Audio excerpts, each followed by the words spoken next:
नमस्कार, मैं दुर्गेंद्र चौहान। अच्छे दिन आ गए क्या?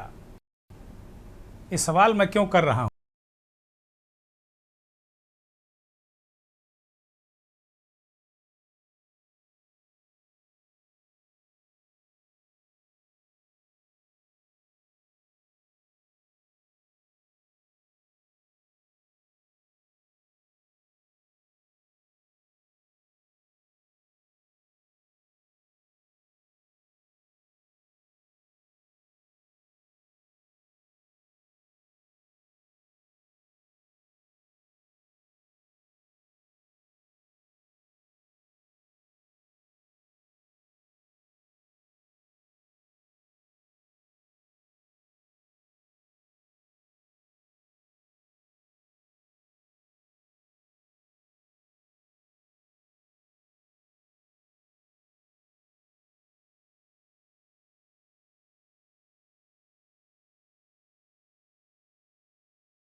तो आज मंथन में हम वो सवाल पूछेंगे कि क्या प्रचार वाकई कम हो गया है, क्योंकि प्रधानमंत्री ने कहा था ना खाएंगे ना खाने देंगे।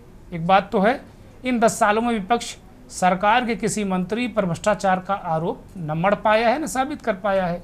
तो एक तरीके से क्लीन चिट नरेंद्र मोदी को है।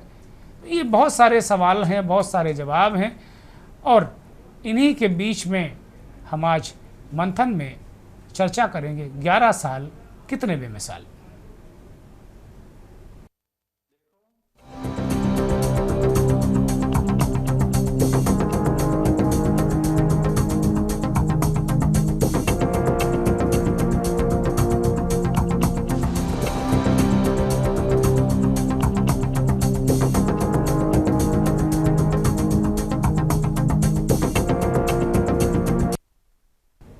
सीमाओं पर भी विपक्ष सवाल उठा रहा है।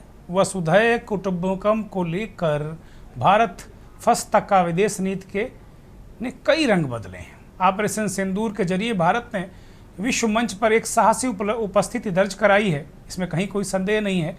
G20 शिखर सम्मेलन भारत की ग्लोबल ब्रांडिंग का उत्सव था, लेकिन सवाल ये भी हैं कि चीन आज भी सीमा पर अडिग है।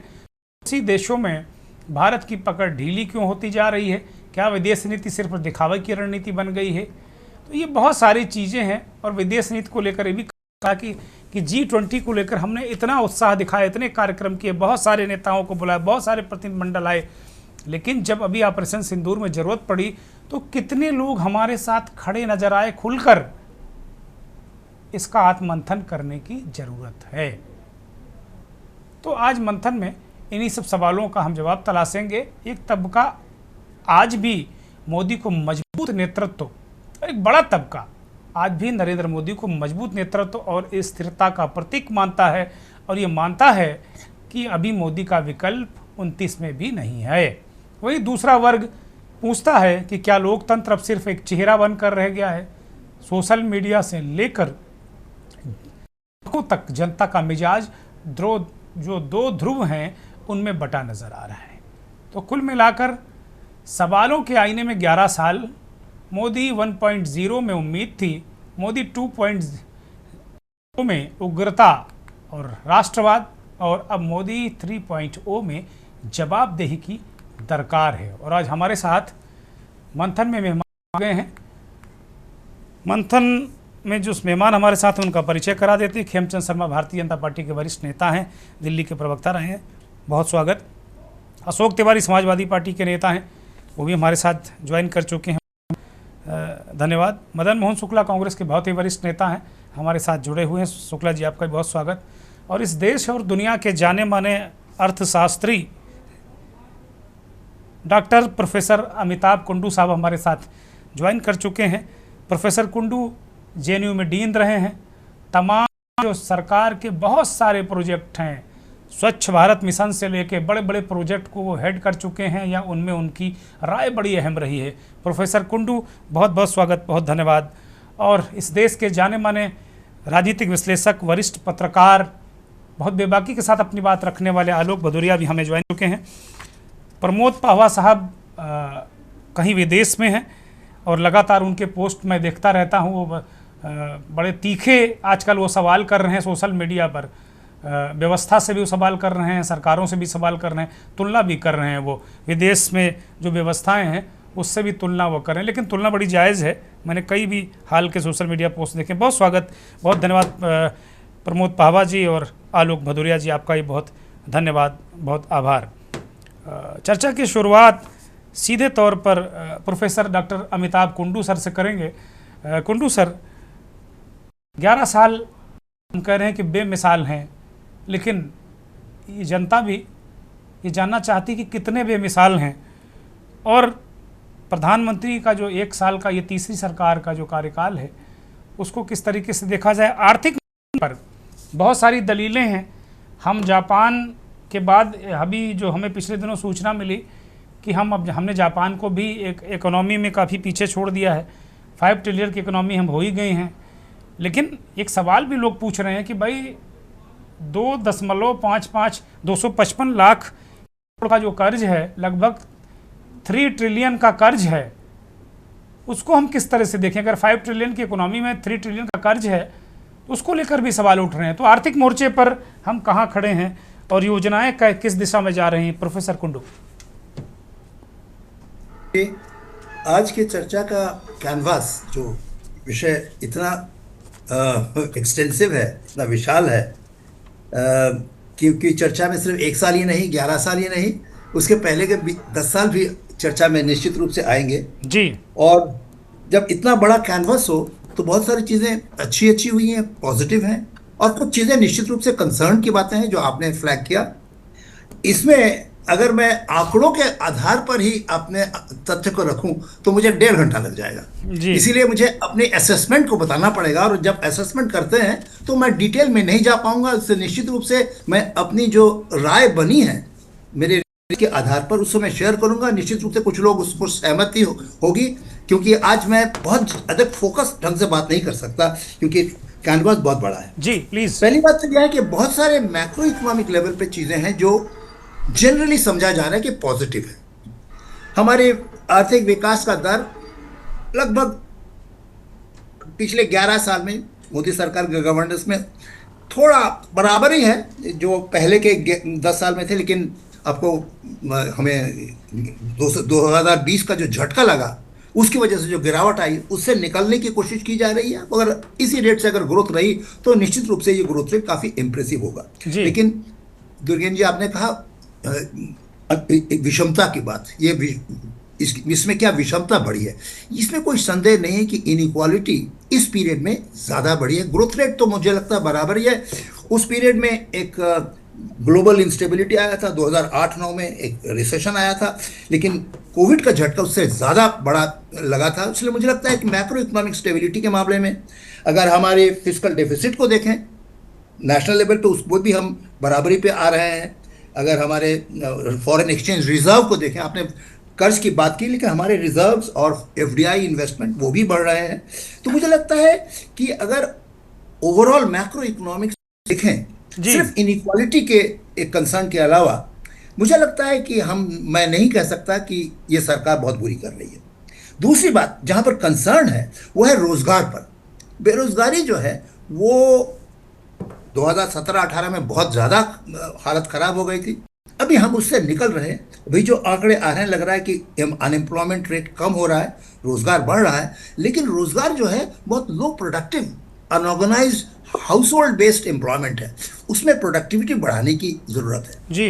इसमें कोई संदेह नहीं है कि राष्ट्रीय स्तर पर, ग्लोबल स्तर पर हमारा जो स्थान है, हमारा स्टेटस निश्चित रूप से बढ़ा है, इसमें कोई संदेह नहीं है। और ओवरऑल मैं अगर कंपेयर करूं तो मुझे कोई इसमें निराशा नहीं है, बहुत ज़्यादा चिंता भी नहीं है।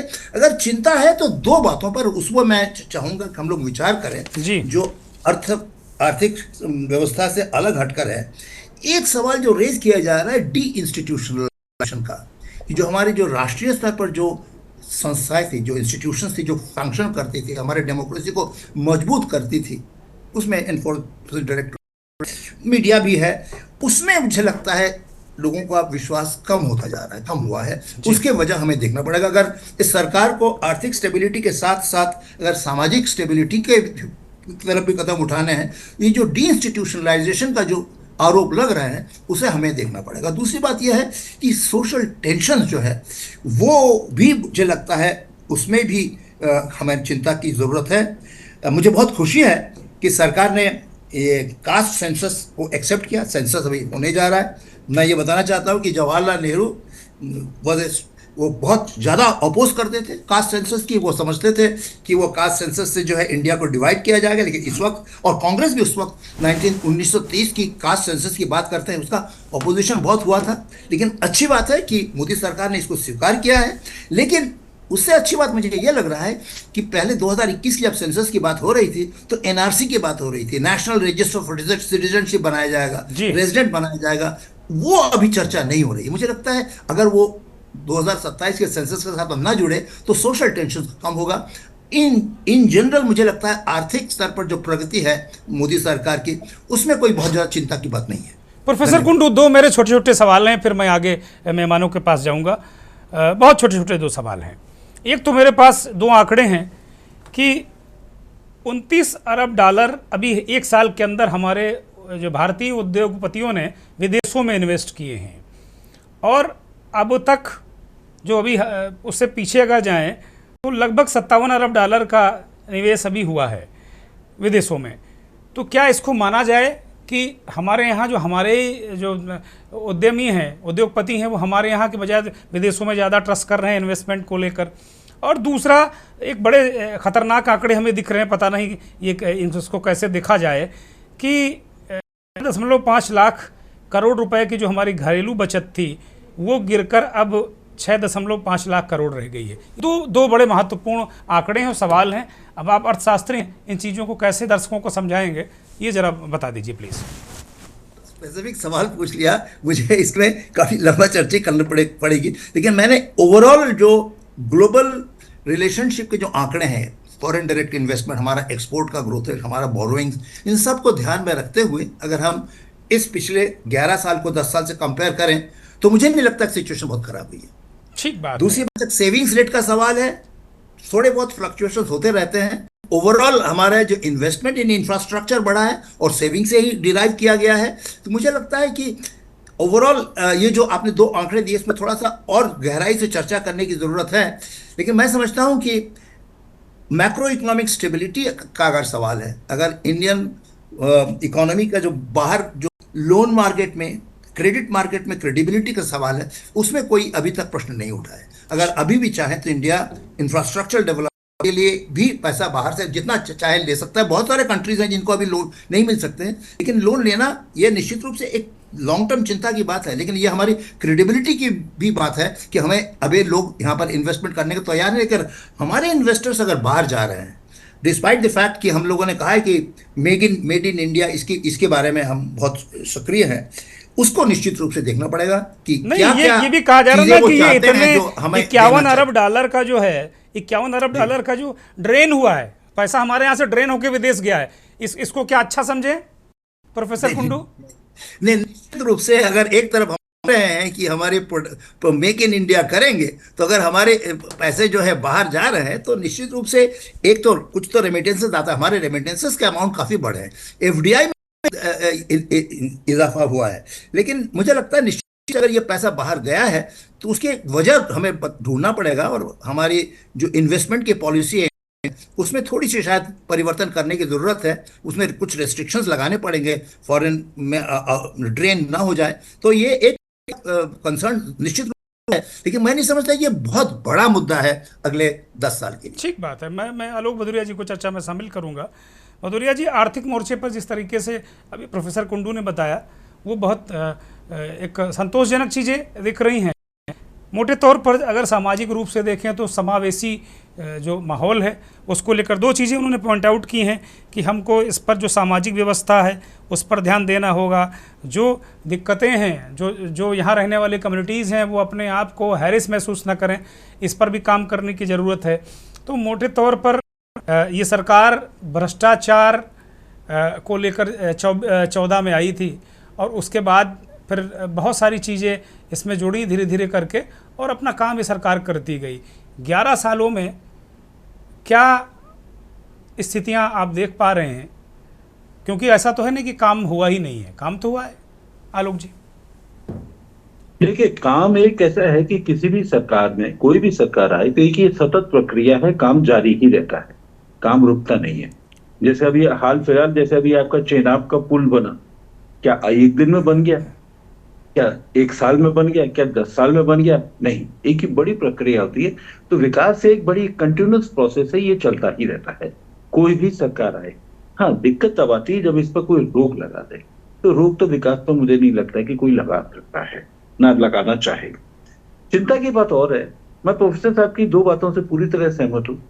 एक है कि इंस्टीट्यूट की जो पवित्रता नहीं बरकरार रह सकी है, ये किसी भी लोकतांत्रिक देश के लिए और किसी भी आगे बढ़ने वाले समाज के लिए ये बहुत चिंता की बात है।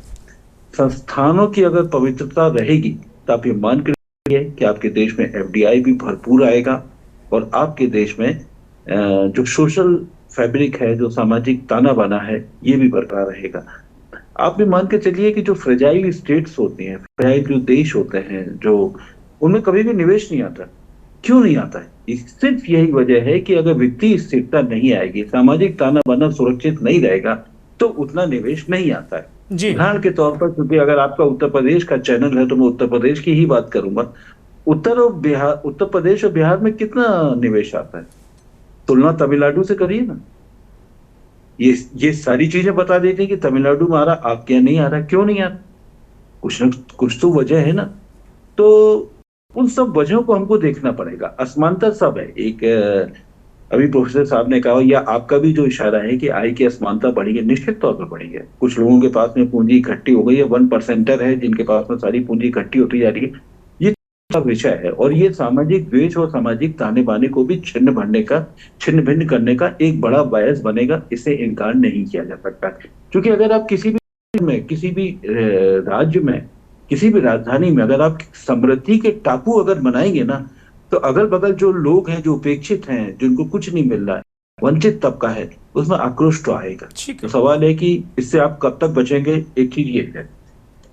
कुछ चीजें और हैं जो मैं कहना चाहूंगा, जैसे एक आरबीआई का मैं सबसे महत्वपूर्ण है 11 साल का अगर कोई जो परिवर्तन है, जो मुझे सबसे परिवर्तन लगा, कि आरबीआई ने अपना जो कंटिजेंसी फंड होता है उसको निरंतर उन्होंने घटा दिया है। निरंतर नहीं घटाया, तो जालान समिति की जो रिपोर्ट बनी थी उसको उन्होंने 6% से लेकर 5.5% तक कर दिया था। ये मोटे तौर पर मैं बता रहा हूँ, 1% जो घटा दिया था मोटे तौर पर। जैसे प्रोफेसर साहब ने कहा, मैं बिल्कुल आंकड़े की इतनी जटिलता में नहीं जाना चाहूंगा क्योंकि वो एकेडमिक क्लास बन जाएगी वो।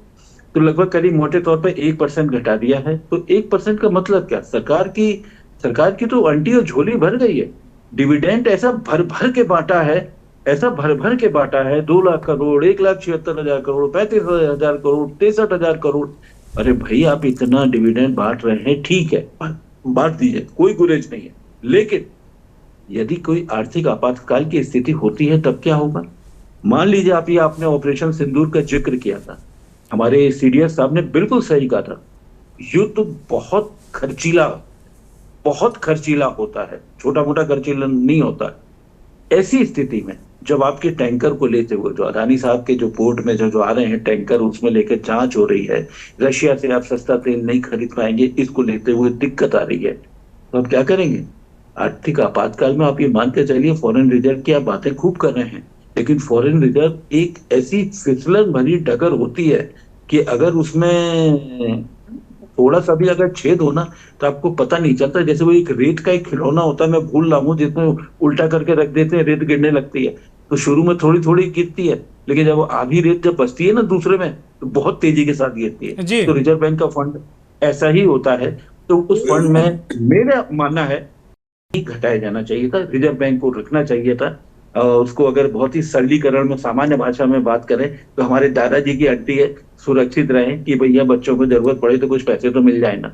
ये मैं देश के बारे में आलोक जी, कंपाउंड ग्रोथ को लेकर भी बात हुई है, कंपाउंड ग्रोथ को लेकर बात हुई है। अभी मैं कहीं देख रहा था तो यूपीए के दौरान 6.6 की बात हुई है, एनडीए के दौरान 5.7 है कंपाउंड ग्रोथ।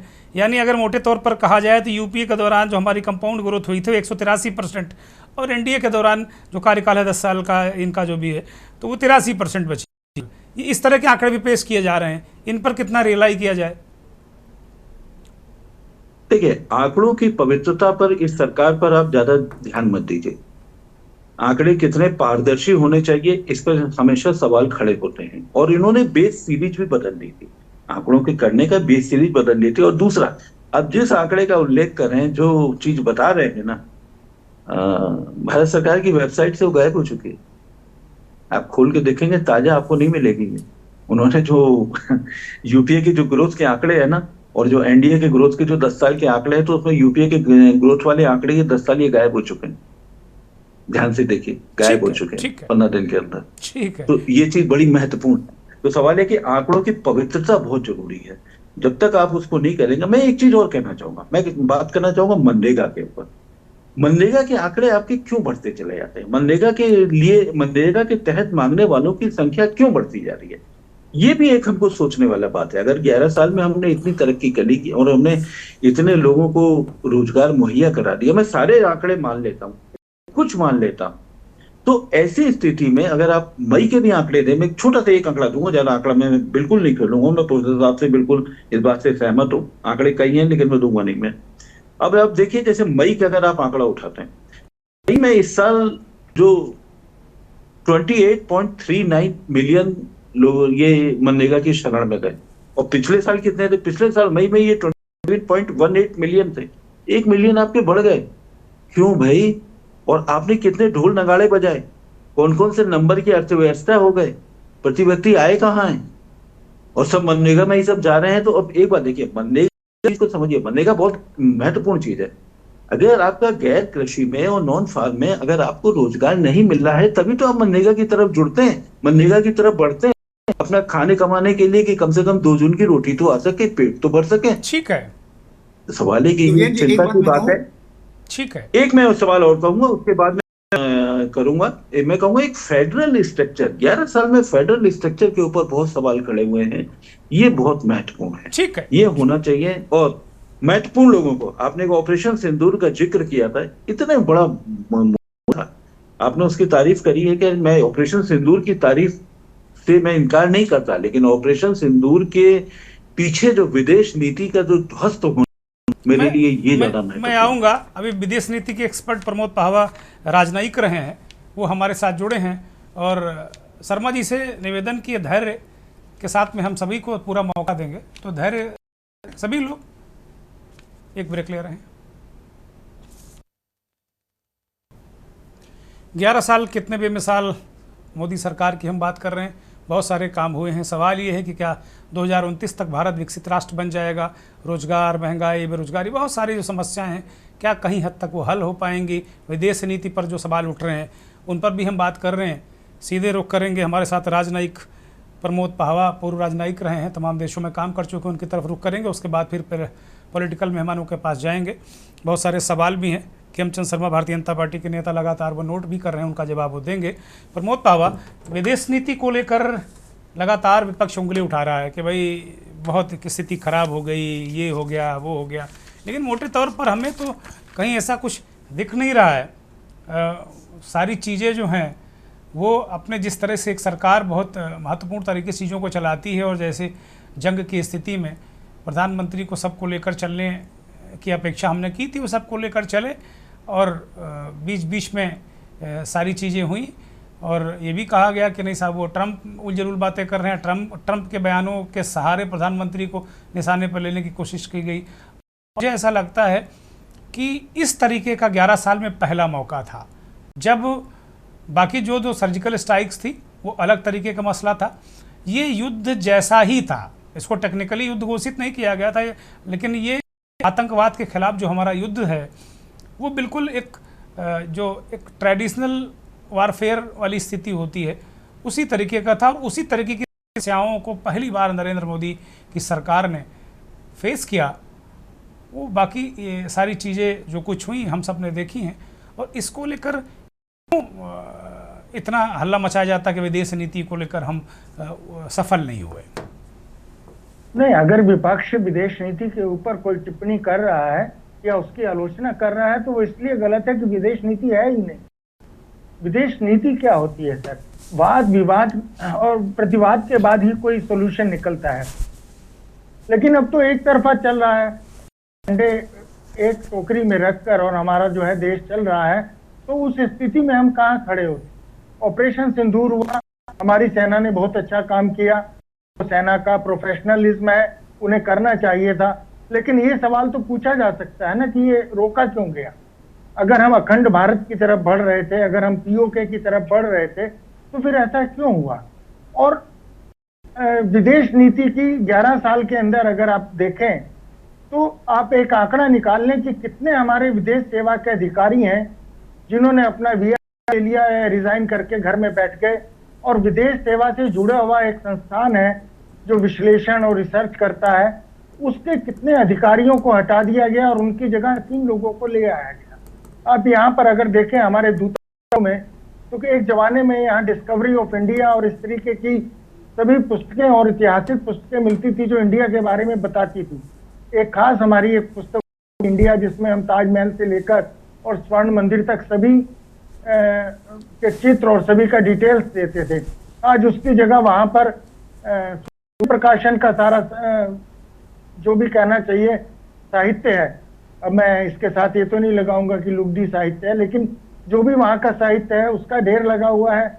और हमारे विदेश सेवा के अधिकारी क्या कर रहे हैं, आज कनाडा में आने के लिए की बात चल रही है G7 के अंदर। पहली बात तो ये है कि G7 के अंदर इतने दिन बाद बुलाया गया, क्यों बुलाया गया, और जब बुलाया तो प्रधानमंत्री जी ने एक क्षण नहीं लगाया उसका धन्यवाद करने के लिए और उसको आने के लिए। जबकि यहाँ लोग बता रहे हैं कनाडा में जो लोग रहते हैं कि सामने से बहुत बड़ा विरोध प्रदर्शन की तैयारियां चल रही हैं। तो अगर ऐसा होगा तो फिर हमारा देश और हमारी अस्मिता और हमारा सम्मान कहाँ रह जाएगा। हमारे प्रधानमंत्री को कोई काले झंडे दिखाए या हमारे प्रधानमंत्री के लिए कोई शब्द कहे तो वो एक व्यक्ति का अपमान नहीं है, वो देश का अपमान है। और वो नो डाउट बहुत दुखद होता है, क्योंकि मैंने तो अपना सारा जीवन ही इधर उधर घूम विदेशों में गुजारा है। तो मुझे अच्छी तरह याद है कि नॉर्थ अमेरिका में, जिसमें कनाडा, ब्राजील, अमेरिका या बाकी जो देश आते हैं, यहाँ पर पाकिस्तानी, बांग्लादेशी और नेपाली अपने आप को इंडियन बताया करते थे। यहाँ आप जितने भी पाकिस्तानी रेस्टोरेंट देखेंगे वो लोग भी अपने आप को हिंदी रेस्टोरेंट या इंडियन रेस्टोरेंट करके लिखते होते थे, या ज्यादा ये कहते थे कि हम देसी हैं, हम अलग अलग नहीं। और आज स्थिति ये हो गई है कि हमारे जो सिख समुदाय है और जो कश्मीरी समाज है, वो हमारे भारतीय हैं, हमारे ही भाई बहन हैं, हमारे परिवार के लोग हैं, उनको यहाँ का आधिकारिक रूप से लोग बाग उनको इंडियन नहीं कहते, उनको या तो पंजाबी कहते हैं या कश्मीरी कहते हैं। तो ये पतली पतली सी लकीरें जो खिंचती चली जा रही हैं, ये दरारें हमें कितनी तकलीफ देंगी आने वाले समय में, इसका अनुमान हमारे विदेश मंत्रालय को लगाना चाहिए था। और ऑपरेशन सिंदूर के बाद हम देख चुके हैं कि हमारे साथ क्या हुआ है, हमारी कोई अकाउंटेबिलिटी नहीं है। यहाँ लोग पूछते हैं कि आपके यहाँ टेररिस्ट अटैक हुआ and 26 people has been killed, तो उसका टेररिस्ट कहाँ है? सरकार के पास कोई जवाब नहीं है। पहलगाम का नहीं मारा प्रमोद पावा, हमने घुसकर मारा प्रमोद पावा, हमने घुसकर मारा, 100 आतंकवादियों को गिरा दिया। अब और कौन सा टेररिस्ट उनको चाहिए? कौन से आतंकवादी गिरा दिए सर? अरे लगातार हमने अटैक किए आतंकवादी कैंपों पर, 9 कैंपों पर अटैक किए, 100-125 आतंकवादियों को मारा हमने। और किस तरीके का आपको चाहिए? बालाकोट सर, ये तो ऐसी बात हुई ना, जैसे बालाकोट में 450 आतंकवादी मारे थे, फिर वो 350 हो गए, फिर वो 250 हो गए, फिर राजनाथ सिंह जी कहने लगे कि जी हमने टेलीफोन से गिन ली थी कि वहां पे कितने लोग मरे हैं। ये तो अगर गंभीर विषय है, आप गंभीर आतंकवादी मारे हैं तो 2-4 का तो लिस्ट सरकार को देना चाहिए ना। अगर हम नहीं दे पा रहे हैं, हम नहीं बता पा रहे हैं कि हमने किन आतंकवादियों को मारा था, किनको जहन्नुम में भेजा था, तो इसका मतलब जो तंत्र हमारा बाहर काम करता था वो तंत्र खत्म हो गया। हमारी जो एक सॉफ्ट इमेज होती थी, हमारी जो पहचान थी कि हम हिंदू हैं, हम सबके साथ कोऑपरेट करते हैं, बहुत शांति से रहते हैं, मेहनती लोग हैं, आज उसकी जगह अगर विदेशों में हिंदू फोबिया फैलने लगा है तो उसकी अकाउंटेबिलिटी किस पर होगी? चलिए ये एक अलग विषय है, हम इस पर चर्चा करेंगे। हम तो मैं आपको छोड़कर अपवाद स्वरूप और भारतीय मीडिया को इस बात के लिए जरूर बधाई दूंगा कि विदेशों में हम नंबर 1 हो गए हैं मिस इन्फॉर्मेशन फैलाने के लिए।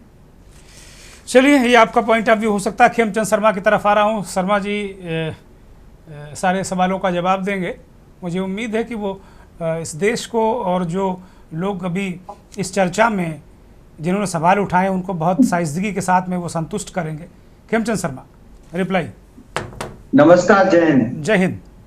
देखिए, हमारे मित्रों ने बहुत ही डिटेल में, और मैंने उनका लिखा भी है सारे पॉइंट। सबसे पहले तो उन्होंने कंसर्न जीडीपी पे किया है, इंडियन इकोनॉमी पे किया है, कर्ज पर किया है, फिर ऑपरेशन सिंदूर पे किया है। मैं उन दोनों पे आता हूँ। अब आप कहते हैं इकोनॉमी में, क्योंकि आदरणीय प्राइम मिनिस्टर मोदी जी ने बहुत कुछ प्राप्त नहीं किया, तो आपके ध्यान में मैं ला दूं, जो फॉरेक्स रिजर्व 2014 में जब हमारी सरकार आई थी तो लगभग $300 बिलियन के आसपास था, और आज वो फॉरेक्स रिजर्व लगभग $700 बिलियन के आसपास है। सो लगभग $400 बिलियन का फॉरेक्स रिजर्व हमारे पास बढ़ा है, नंबर 1। नंबर 2, हमारे पास उस समय जो गोल्ड हुआ करता था लगभग 200 टन के आसपास हुआ करता था। आज वो जो गोल्ड रिजर्व है लगभग 900 टन के आसपास है। तो इंडिया ना सिर्फ डॉलर में बल्कि गोल्ड में भी इन्वेस्ट कर रही है, ताकि अगर कोई ऐसी स्थिति आए जहां पे हमें जरूरत हो या कंफ्लिक्ट हो, जैसे रशिया के साथ उनका 400 बिलियन से ज्यादा का जो फंड है वो ब्लॉक कर दिया, तो वो अभी गोल्ड से काम चला रहे हैं। तो हमने लर्निंग ली और हम वो काम कर रहे हैं। अब बात आती है हमारी इकोनॉमी कितनी, इकोनॉमी उस समय लगभग 1.7 ट्रिलियन डॉलर के आसपास थी, और आज जो हमारी इकोनॉमी है वो है 4.17 ट्रिलियन डॉलर के आसपास हमारी आज इकोनॉमी। तो हमारी इकोनॉमी डबल से भी ज्यादा है। अब कहते हैं कर्ज, मैं मानता हूं कि कर्ज बढ़ा है। उस समय लगभग था 450 बिलियन डॉलर के आसपास कर्ज हमारे पास था। आज जो हमारा है वो लगभग 2 ट्रिलियन डॉलर के आसपास। लेकिन फॉरेक्स रिजर्व आप उसमें से कम करिए, गोल्ड रिजर्व उसमें से कम करिए, फिर हमारी जो जीडीपी बढ़ी फिर करिए, तो देखिए कितना विकास हुआ है। आप बोलेंगे कर्ज बढ़ गया, कर्ज बढ़ गया, अरे जीडीपी नहीं बढ़ी जो डबल से ज्यादा हो गई, फॉरेक्स रिजर्व नहीं बढ़ा, गोल्ड नहीं बढ़ा जो 4 गुना से ज्यादा बढ़ गया। वन साइड स्टोरी कहना बंद करो, लोगों को मिसलीड करना बंद करो।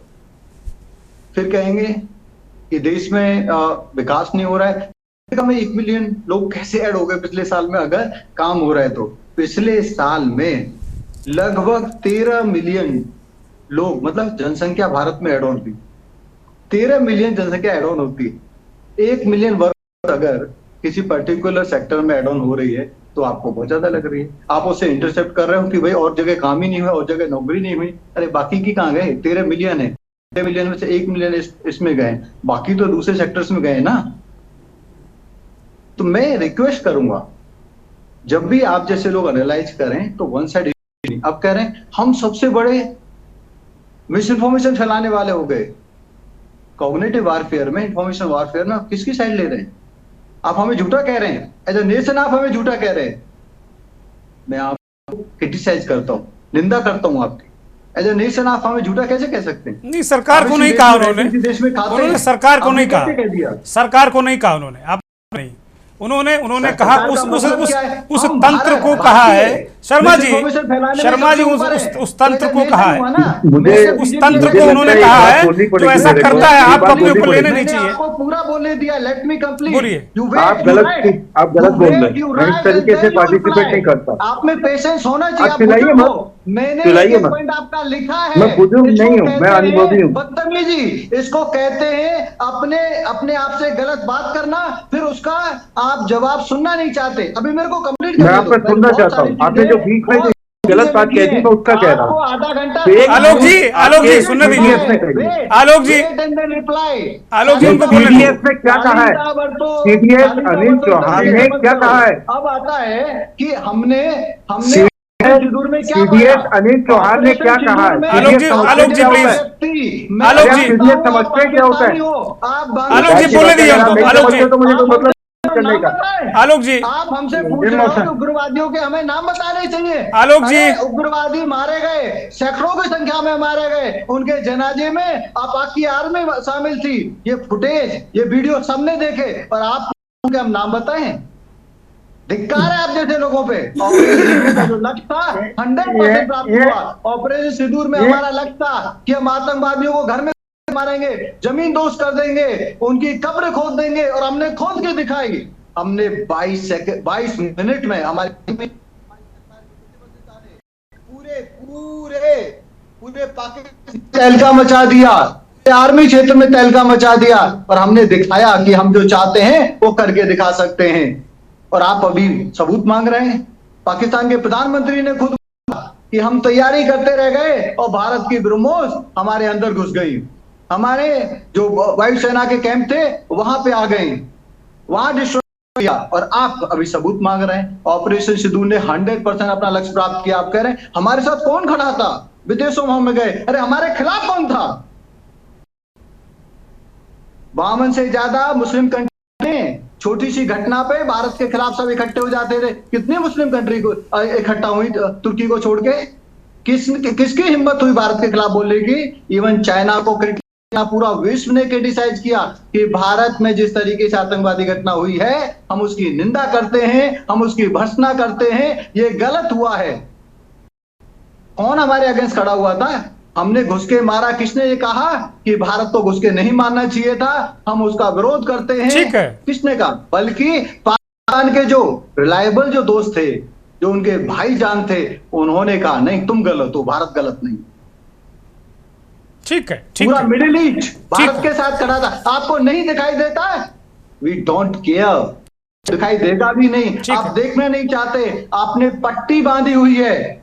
अगर आप धृतराष्ट्र बन जाते हो तो ये हमारी गलती नहीं है, ठीक है, हमारी गलती नहीं है, आप करते रहो। नहीं, मेरे को थोड़ी सी 11 साल है, अगर आप परमिशन दो तो मैं थोड़ी उपलब्धियां भी बता दूं।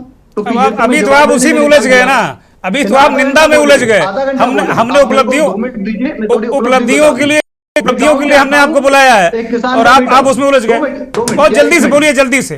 अब आधे घंटे आपको अकेले नहीं दे पाएंगे। स्तर में बढ़ोतरी देख सकता हूं और मेरे जैसे करोड़ों जो लोग गांव में रहते थे उनके जीवन स्तर में बढ़ोतरी देख सकता हूं। 2014 से पहले कोई हेल्थ गारंटी नहीं थी, आज हेल्थ गारंटी है। गरीब के पास 5 लाख का बीमा है, हाथ नहीं जोड़ने, हाथ पसारने नहीं है, जमीन नहीं बेचनी, खेत नहीं बेचना।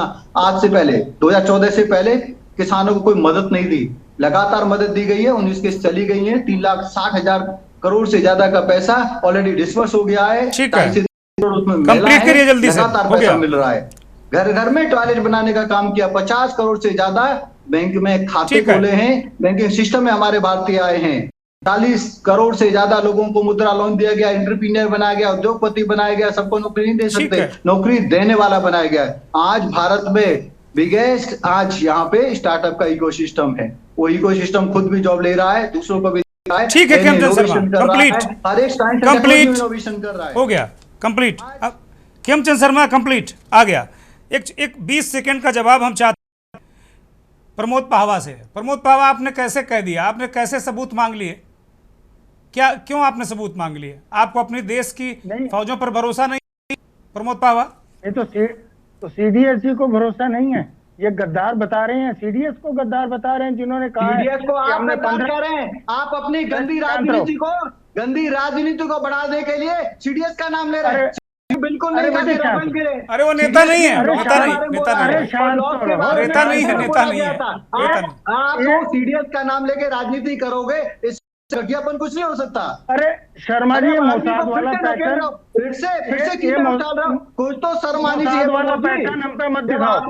आपके लॉजिक नहीं है, आपके पास डेटा नहीं है। शर्मा जी सुन लो यार, सुन लो भाई, सुन लो, उनको भी सुन लो ना। आपने गरिया लिया, सुन लो उनको, वो कह रहे क्या कह रहे, सुन लो उनको। बोलो बोलो। सीडीएस का नाम लेके गंदी राजनीति। अरे भाई सीडीएस है, जो बोला वही तो कह रहे हैं, राजनीति कर रहे हैं। बोलो, शांति से रहो, वरना इतने पत्ते खोल दूंगा कि शर्मा के पास जाओगे। अरे पत्ते खोलो, मैं चोर नहीं हूँ आपकी तरह। 20 साल से टैक्स दे रहा हूँ, 20 साल से टैक्स दे रहा हूँ, मेहनत का खाता हूँ, मेहनत का करता हूँ। खोलो एलन मास्क के पास सबकी सीडी है, आ जाएगी। शांत रहो, ये बता देना। वो सीडी इटली वालों की भी है, इटली वालों की सीडी भी है। वो सीडी छोड़ो, ये इस बेकार की बहस का कोई मतलब नहीं। मैं कांग्रेस के नेता की तरफ जा रहा हूँ। मदन मोहन शुक्ला जी, बहुत सारी चीज़ें इस देश में बहुत पॉजिटिव हुई हैं। अभी शर्मा जी ने कहा कि 2014 से पहले हेल्थ की गारंटी नहीं थी, भोजन की गारंटी नहीं थी, बहुत सारी गारंटियाँ नहीं थी जो अब मिल गई। उनके पास जॉब की बड़ी दिक्कतें थी। जिस मुद्दे पर वो आए थे, और एक बात तो है कि जो भ्रष्टाचार की बात थी जिस पर वो सरकार में आए थे नरेंद्र मोदी, तो इन 10-11 सालों में आपकी पार्टी, आपके शीर्ष नेता किसी भी एक व्यक्ति पर भ्रष्टाचार का आरोप बहुत मजबूती के साथ नहीं लगा पाए। या बताइए कि किसी मिनिस्टर का नाम जो भ्रष्टाचार में शामिल रहा हो। मदन मोहन जी। भाई मैं अनुरोध करूंगा कि शर्मा जी जरा शांत रहेंगे, क्योंकि मैं कोई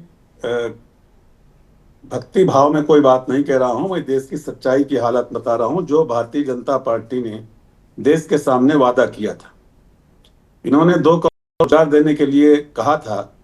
आज क्या ये 10 साल 11 साल में 22 करोड़ रोजगार लोगों को मिले, बल्कि लोग रोजगार से वंचित।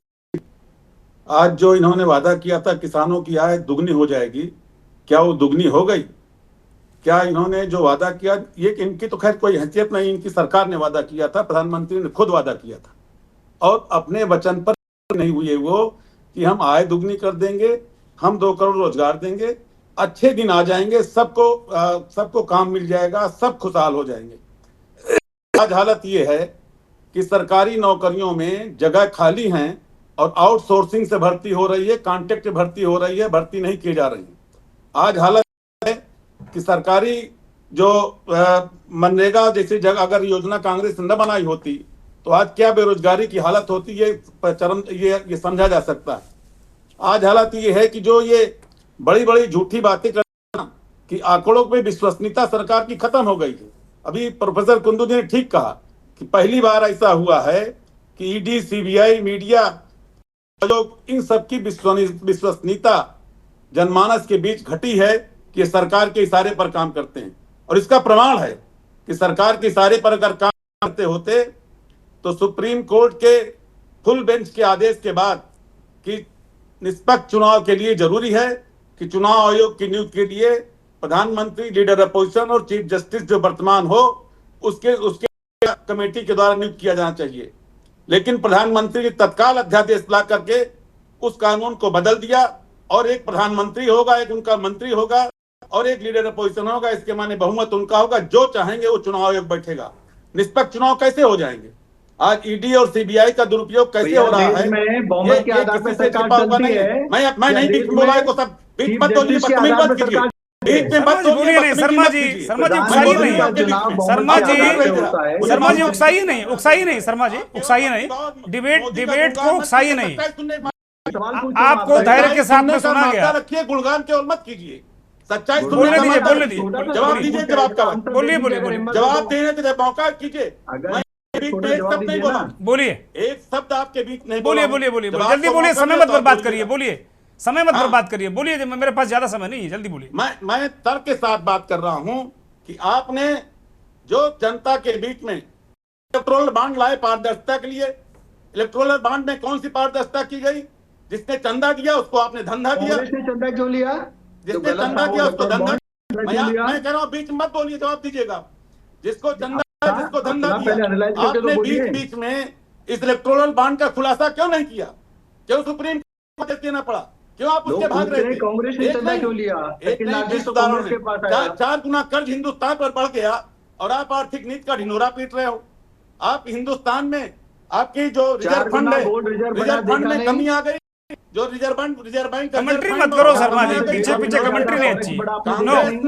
कमेंट्री मत करो भाई, शो को खराब मत करो, कमेंट्री मत करो। कांग्रेस ने सूचना का अधिकार। ठीक है, मदन मोहन जी कंप्लीट करिए, मैं अशोक तिवारी के पास जाऊंगा जल्दी से।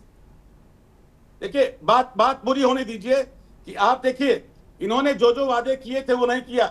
ऑपरेशन सिंदूर में वहां पर 27 लोग, उसके लिए ऑपरेशन सिंदूर हुआ।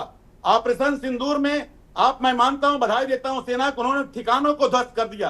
लेकिन किस आतंकवादी को मारा गया? किस रिनाउंस आतंकवादी मारा गया? जो 4 आतंकवादियों ने घटना की, उसमें से एक भी कोई मारा गया हो तो बताइए। उसके बाद हमारे सेना के अधिकारी सही, उनको सलाम करता हूं। ऑपरेशन सिंदूर में उनके वो वीरांगनाएं, आज उनका सिंदूर और जड़ गया। लेकिन आप वर्दी पहन करके सेना के शौर्य का आप राजनीतिक लाभ लेना चाहते हो। ठीक है, की राजनीति करते हो और देश को धोखा देने का। ठीक है मदन मोहन जी, ठीक है, मैं आता हूं। देश के प्रधानमंत्री अशोक तिवारी, मदन मोहन जी, ठीक है, अशोक तिवारी। बहुत सारी बातें भी कांग्रेस पार्टी ने उठाई हैं, बहुत सारी चीजें रखी गई हैं। आपके नेता ने आज घालमेल कर दिया। वो 11 साल के मोदी जी के कार्यकाल को और 9 साल के योगी जी के कार्यकाल को एक तरीके से घालमेल तरीके से उनका जो एक बयान आया है वो हम लोगों ने अभी देखा भी है और सारी चीज़ों को वो सामने भी हैं। समाजवादी पार्टी को क्या एकदम लगता है कि कोई काम हुआ? क्योंकि ये कैसे हो सकता है? एक इतने दिनों से अगर कोई सरकार काम कर रही है तो कुछ तो अच्छा हुआ होगा ना। अशोक तिवारी, ठीक है, मदन मोहन जी, ठीक है, मदन मोहन जी प्लीज। हिंदुस्तान में कभी नहीं हुई, मदन मोहन जी सोचना चाहिए। मदन मोहन जी, ठीक है, ठीक है, ठीक है, ठीक है। अशोक तिवारी बोलिए। मदन मोहन, आप सवाल करिए 2 मिनट, एक मिनट मैं ये कह रहा हूं कि क्या इस देश में कोई अच्छा काम हुआ ही नहीं कि आपकी विपक्ष का काम सिर्फ आलोचना करना है? आपकी पार्टी ने आज योगी और मोदी दोनों के कार्यकाल को जोड़कर आपके अध्यक्ष जी ने एक बयान दिया है। जी जी, बहुत अच्छा सवाल आपने किया सर, उम्मीद थी यही सवाल करेंगे आप। सवाल इस बात का है कि हम क्या कर रहे हैं सर, दिखाई दे रहा है सर, लेकिन आपको यह भी ध्यान देना चाहिए सर कि जो है मोदी जी 2014 में क्या नारा देकर के आए थे? बहुत ही महंगाई की मार, बेरोजगारी पर बोले थे, डॉलर को बराबर करने की बात कर रहे थे, और जो है रोजगार देने की बात कर रहे थे, और किसानों की बात कर रहे थे। सवाल इस बात का है, भ्रष्टाचार भ्रष्टाचार भ्रष्टाचार बोल रहे थे। सवाल इस बात का है सर कि क्या बचा है, क्या दिया इन्होंने देश को? इन्होंने इलेक्टोरल बॉन्ड में क्या हुआ पूरा देश जानता है, पूरी दुनिया जानती है कि कैसे ईडी का दुरुपयोग किया गया। किसानों के लिए क्या हुआ? 2 गुनी कर देंगे, 1 गुनी। किसानों को पैसे दिए उन्होंने खाते में, जो पैसे लूट जाते थे। लेकिन किसान आज कितना बदहाल है, जीएसटी की मार झेल रहा है उपकरणों पर अपने, ये किसान जानता है। सच्चाई यह है कि महिलाएं बलात्कार का शिकार हो रही हैं, कोई सेफ्टी नहीं मिली कहीं पर भी।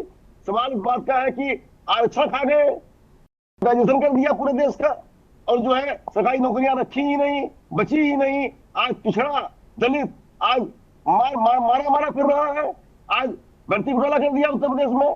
क्या क्या नहीं किया, क्या उसका जवाब उत्तर प्रदेश ने 2024 में इनको दिया है, और भरपूर दिया है। लेकिन और अधिक जवाब उनको मिलने वाला है। ठीक है, और अधिक जवाब 27 में मिलेगा। 27 में की लुटने वाली है। ठीक है। आज एक लाइन बोल दूं सर, एक लाइन बोल दूं सर।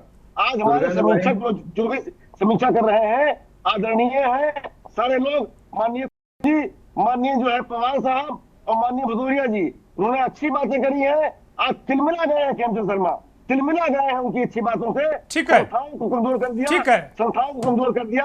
आज आंकड़ों की पवित्रता दूसरी है, आज जो है किस तरह से जो है। ठीक है अशोक जी, थैंक यू जी, धन्यवाद। रोजगार नहीं मिल रहा लोगों को, धन्यवाद। रोजगार की मार झेल रहे हैं, मनरेगा में आज बढ़ रही है। धन्यवाद अशोक जी। खेमचंद शर्मा रिस्पॉन्ड कीजिए। 30 सेकंड दूंगा, मेरे पास वक्त नहीं, मैं प्रोफेसर कुंडू को लूंगा। ठीक है, ठीक, अशोक तिवारी ठीक है, थैंक यू। शर्मा बोलिए। देखिए, कांग्रेस के प्रवक्ता ने बहुत ही अभद्रपूर्ण तरीके से हमारी जो ऑपरेशन सिंदूर में हमारी बहनों पे बहुत ही टिप्पणी की है, मैं उसकी निंदा करता हूँ। अभी समाजवादी पार्टी के मित्र हम पे टिप्पणी कर रहे हैं। हमने उत्तर प्रदेश को उत्तम प्रदेश बनाने का काम किया। मैं खुद उत्तर प्रदेश से आता हूँ, जिस मथुरा में आज से 5 साल पहले लोग रहना नहीं पसंद करते थे, क्योंकि वहां पे 4 घंटे 8 घंटे बिजली आती थी। आज वहां पे गुजराती कॉलोनी बनी हुई है, बरसाना में जाके देखिए, हर वीकेंड में लाखों की संख्या में लोग जाते हैं। जहां के रेट बढ़े क्योंकि वहां पे बेटर लॉ एंड ऑर्डर है, अच्छा इंफ्रास्ट्रक्चर है, प्रॉपर बिजली है, प्रॉपर पानी है, गवर्नमेंट की गारंटी है। जैसे हमारे एनालिस्ट ने बोला था कि जब स्टेबल गवर्नमेंट मजबूत गवर्नमेंट होती है तो मजबूत और स्टेबल गवर्नमेंट में इन्वेस्टमेंट आती है। वो इन्वेस्टमेंट आज उत्तर प्रदेश में आई है इन कंपेयर टू, चाहे आप साउथ से कंपेयर कर लो। ठीक है, और ग्रोथ देखो, last 7 year growth is far far ahead of other state, और वो दिन दूर नहीं कि उत्तर प्रदेश नंबर 1 बनेगा। ठीक है, और देश मेरी शुभकामनाएं। मैं भी उत्तर प्रदेश का वासी हूँ, बहुत शुभकामनाएं आपको भी और मुझे भी। आलोक भदौरिया, इन्वेस्टमेंट तो आ रहा है, लगातार चीजें बेहतर हो रही हैं उत्तर प्रदेश में और देश में भी। बहुत छोटी सी टिप्पणी मैं चाहता हूं, कार्यक्रम मुझे करना। आलोक जी देखिए, ग्लोबल सप्लाई चेन में भारत हिस्सेदारी चाहता है, और अगर इन नेताओं की बयानबाजी पर अगर यकीन कर लिया जाए तो भारत की ग्लोबल हिस्सेदारी हो गई है। बधाई, शुक्रिया। अच्छा, इसके अलावा कुछ बोलेंगे नहीं आप? अब इसके अलावा क्या बोले यार, किसी को यही नहीं पता कि वो संयुक्त राष्ट्र संघ में जो पाक द्वारा प्रायोजित पहलगाम घटना के बाद में कोई निंदा तो की, पाक का नाम आया नहीं, पाक द्वारा प्रायोजित का कुछ आया नहीं। तो अब ऐसी बातों में क्या बात की जाए यार? जब आदमी को पढ़ता ही तो मैं क्या बात करूं, आपको क्या बात करूं बताइए? पढ़ना चाहिए भाई। यूरोप ने, अमेरिका ने, ठीक है, खेमचंद शर्मा मत कूदिए, खेमचंद शर्मा अब हर सवाल पे मत कूदिए प्लीज। शर्मा हो गया खेमचंद शर्मा, हो गया। ठीक है प्रोफेसर कुंडू, खेमचंद शर्मा प्रोफेसर कुंडू की तरफ जा रहे हैं, चर्चा को खत्म करेंगे। प्रोफेसर कुंडू, इतनी देर की बहुत सारी बातें आपने सुनी, फाइनल हम ये जानना चाहते हैं, हमारे करोड़ों करोड़ दर्शक जो दुनिया भर में फैले हैं, भारत में फैले हैं, जानना चाहते हैं कि अब हमको देश को किस दिशा में ले जाना चाहिए, यानी प्रधानमंत्री को किस दिशा में इसको ले जाना चाहिए। प्रोफेसर कुंडू। मैं अपनी बात तो रख रहा हूँ, लेकिन फाइनल नहीं है। गुरजीत जी, मैं बताऊं, जो बातचीत हुई बहुत दिल था, जी लेकिन जैसा मुझे उम्मीद थी वैसे ही हुआ जी कि लोगों ने बिना संदर्भ बताए आंकड़े रखे जी और एक्सट्रीम पोजीशंस लिए। जी कुछ लोगों का कहना है कि 11 साल में हमारा अर्थव्यवस्था जो है गड्ढे में चली गई है जी और अंतर्राष्ट्रीय स्तर पर हम लोग दिवालिया हो गए हैं। जी और कुछ लोगों ने कहा कि नहीं, हमारे अर्थव्यवस्था टॉप चौथे पर जा रहा है, हमने दुनिया में नाम कर लिया है, 21st century belongs to India. मुझे जी। लगता है दोनों गलत हैं। और ये कहना कि ऑपरेशन सिंदूर जो है ये पॉलिटिक्स था, इसमें कोई हकीकत नहीं, कोई अगर मारा है किसी का नाम बताइए, हमें तो नाम भी पता नहीं है 5-6 लोगों के अलावा। दूसरी तरफ ये कहना कि ऑपरेशन सिंदूर का इस्तेमाल है पॉलिटिक्स के लिए नहीं होना चाहिए, इलेक्शन के लिए नहीं होना चाहिए। हमारा एक, मुझे लगता है कि इंटरनेशनल मीडिया में बहुत ऑब्जेक्टिव असेसमेंट भी है, उससे पता चलता है कि हमारा एक लिमिटेड ऑब्जेक्टिव था, उसमें हम लोग कामयाब हुए हैं। स्टैटिस्टिक्स सवाल है, आपने एक आंकड़ा सही बताया कि हमारी जीडीपी का ग्रोथ रेट जो है ये 11 साल में अगर एनुअल निकालें तो यूपीए के पीरियड की तुलना में थोड़ा कम आता है। मैंने बताया था शुरू में। जी इसकी वजह एक तो यह है कि 17% गिरावट आना 1920 में हमारी जीडीपी में ये कभी नहीं हुआ था। 2020 में। हाँ, तो मैं समझता हूं कि ये जो गिरावट आई में जो कोविड की वजह से, वो गिरावट को मेकअप करना बड़ा मुश्किल था। वैसे ही सही है कि 2008-9 में भी जो रिसेशन आया था उसकी वजह से भी इंडिया को थोड़ा लगा था, लेकिन वो निश्चित रूप से कोविड का झटका बहुत ज्यादा था। और एस्टिमेटेड ग्रोथ अगर आप देखें 2026 तक, तो हमारी ग्रोथ रेट यूपीए के पीरियड में एनडीए के पीरियड में बराबरी होगी। लेकिन मैं समझता हूं निश्चित रूप से कि इकोनॉमी की दिशा ठीक है, हमारी सक्सेस भी रीजनेबल है। देश में पॉलिटिसाइजेशन नहीं होना चाहिए, कम्युनल हार्मनी को मेंटेन करना पड़ेगा, सोशल इंस्टीट्यूशंस को हमें स्ट्रेंथन करना पड़ेगा जिसमें क्रेडिबिलिटी हो, ताकि आंकड़ों को हम लोग सही ढंग से देख सके, उनमें हमारा विश्वसनीयता बढ़े। मैं समझता हूं कि अगर इस वक्त सेंसस हो रहा है, कास्ट लेके आ रहे हैं, अगर एनआरपी एनआरसी ये सब सिटीजनशिप वाला मसला ना आए, तो मुझे लगता है ये सही बहुत अच्छा डिसीजन है इस सरकार का। और मैं चाहूंगा कि इसे इंक्लूसिवनेस जो दिखाया है इस वक्त, हमने अपने इमेज को प्रोजेक्ट करने के लिए हमारे ऑल पार्टी गई थी, उसने भी मुझे लगता है रीजनेबली सक्सेसफुल रहे हैं। मुझे लगता है ये मेंटेन करना चाहिए, और अगर इसी तरह से हम चले तो ये प्रेडिक्शन कि India will be one of the strong economies and socially also it will be strong, ये अचीव कर सकते हैं। बहुत शुक्रिया प्रोफेसर कुंडू, खेमचंद शर्मा, अशोक तिवारी, मदन मोहन शुक्ला जी, आलोक भदौरिया और प्रमोद पाहवा जी, आपका धन्यवाद उन दर्शकों का जिन्होंने इस कार्यक्रम को सुना, समझा और अपनी कोई राय बनाई होगी। बड़ी महत्वपूर्ण है, प्रोफेसर कुंडू बहुत सारी बातें कही दी, सार गहरे थोथा दे उड़ाए। महत्वपूर्ण चीज़ें ग्रहण कर लीजिए, बाकी छोड़ दीजिए। नमस्कार।